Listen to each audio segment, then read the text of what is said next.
नमस्कार दोस्तों, physiotherapy post ज्ञान में आपका बहुत बहुत अभिनंदन है। तो आज हम बात करने वाले हैं मूवमेंट के बारे में। What is movement? Movement exercise therapy की एक ऐसी टर्म है जो बॉडी को mentally, physically and emotionally prepare करती है।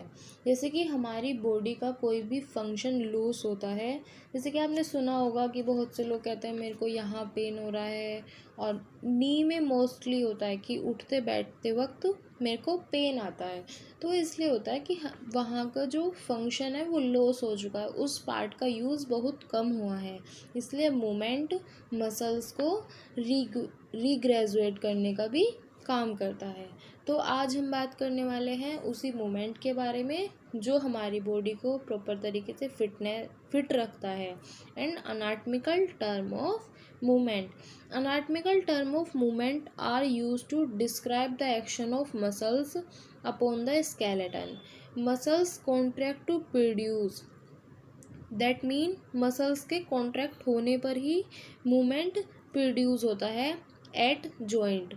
And कोई भी मूवमेंट अगर प्रोड्यूस हो रहा है तो उसके अपोजिट भी एक मूवमेंट होता है, उसकी हम आगे बात करेंगे। And the subsequent can be precycle. That mean जो हमारी बॉडी का मूवमेंट हो रहा है उसे हम शॉर्टली डिस्क्राइब कर सकते हैं using this terminology. The term used to assume that the body beginning in the anatomical position. Term के अकॉर्डिंग एज्यूम किया गया है जो हमारी स्टैंडिंग पोजिशन है, that is a anatomical position. Mostly movement है वह अपोजिट मूवमेंट, जैसे पहले भी कहा था मोस्टली मूवमेंट के पास एक अपोजिट मूवमेंट होता है। It is also known as a antagonistic movement. We have describe the term in antagonistic pair for easy to understand. What is antagonistic movement?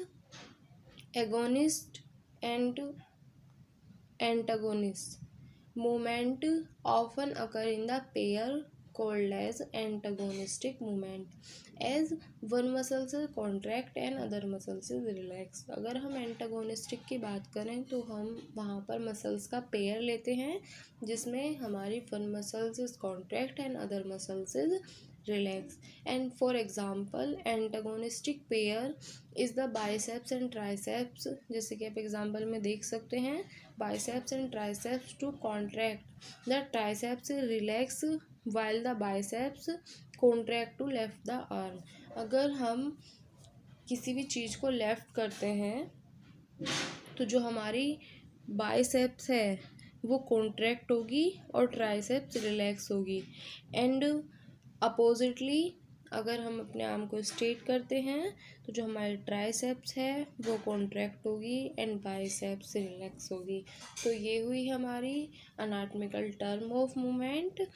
Next हम बात करते हैं all movement in human body के बारे में, जो कि हमारी बॉडी को हेल्दी एंड फिट बनाए रखने के लिए हेल्प करते हैं। तो फर्स्ट बात करते हैं फ्लेक्शन एंड एक्सटेंशन की।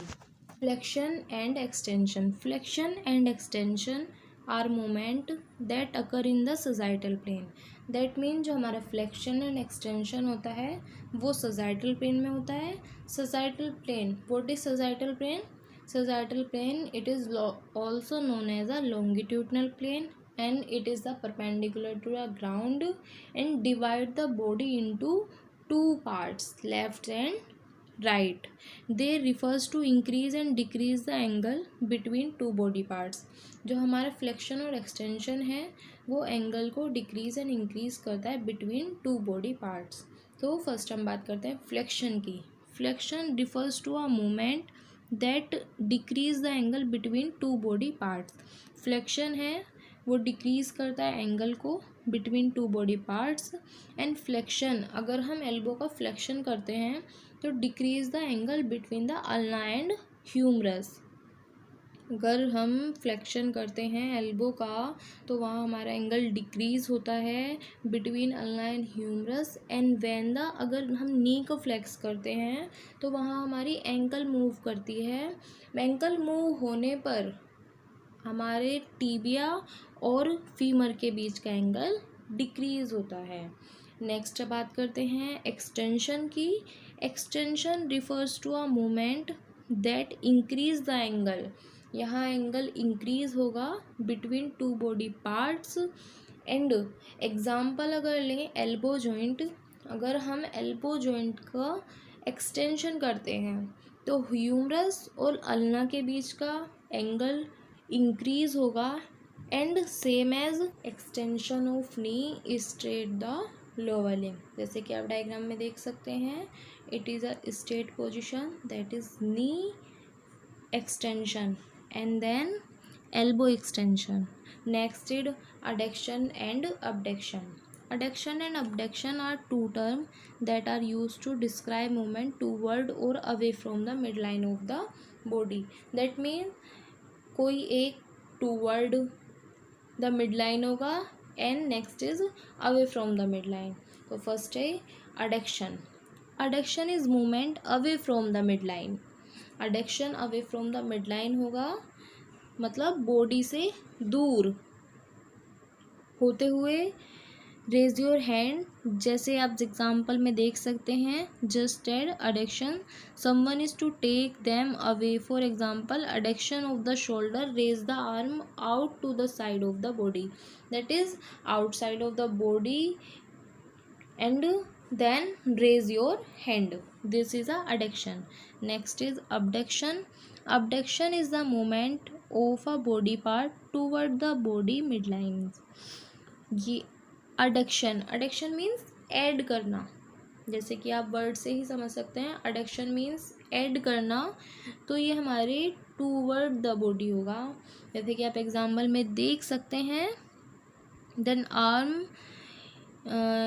if a person has then arm straight out of the shoulder and bring them down then side, it is a adduction.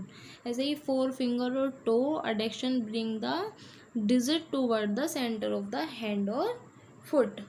Next is medial and lateral rotation. Medial and lateral rotation describe movement of a limb around their long axis. The first is medial rotation. Medial rotation is a movement toward the midline. That means जो हमारा medial rotation movement होता है वो एक rotational movement होता है toward the midline, and it is a same time refers to a internal rotation. And you understand this is, we have two image. First is with a straight leg, rotate it to a point, the toe inward. That mean जो हमारा leg है वो straight position में है and उसे हमें एक point पर रोटेट करना है inwardly, and it is a medial rotation. And second image is you are carrying in a tea in front of you with elbow at 90 degree flex. 90 degree हमें tea लेनी है और अपनी एल्बो को 90 degree flex करना है। Now rotate the arm bringing your hand toward your opposite hip. It is a elbow joint. Elbow is still 90 degree, and this is a internal rotation of shoulder joint. And next is lateral rotation. Lateral rotation is a rotational movement away from the midline.